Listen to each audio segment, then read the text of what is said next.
বাড়ি, গাড়ি, হোটেল, দোকান, বাংলো, ফ্ল্যাট, প্লট, হাউজিং কি নেই তাদের?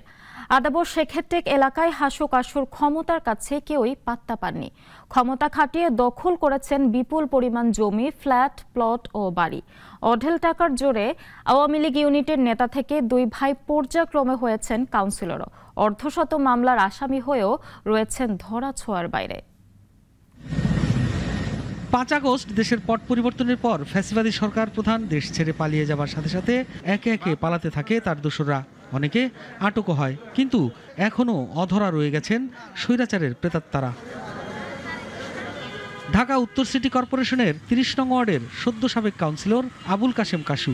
বেশভূষা দেখে বোঝার উপায় নেই তিনি কতটা ভয়ঙ্কর। আওয়ামী লীগের রাজনীতি করে ভাগ্য বদলে গেছে কাশুর। ছোট ভাই হাসুকে নিয়ে ত্রাসের রাজত্ব করেছেন আদাবর শেখেরটেক এলাকায়।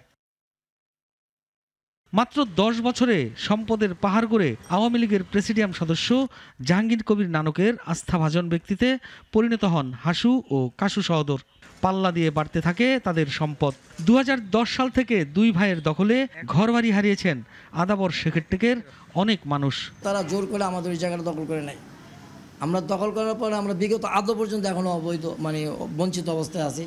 আমরা এর জন্য থানায় জিডি করছি।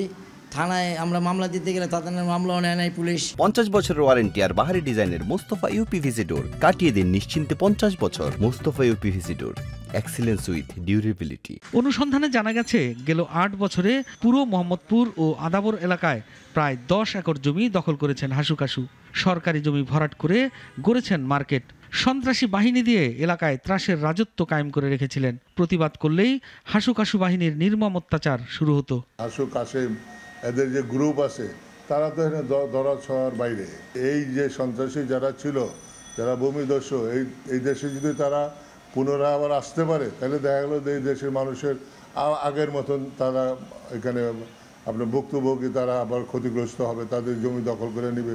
শেখেরটেক, আদাবর ও ঢাকা উদ্যান এলাকায় কাউন্সিলর আবুল কাশেম কাশু ও তার ভাই হাসুর নিজস্ব কিশোর গ্যাং বাহিনী ছিল। এই বাহিনী দিয়েই পুরো এলাকায় রাজত্ব করতেন কাউন্সিলর দুই ভাই। অভিযোগের বিষয়ে জানতে চেয়ে কাউন্সিলর আবুল কাশেম কাশুকে ফোন করা হলে তা বন্ধ পাওয়া যায়। সাইফুল শাহিন, নাগরিক, ঢাকা।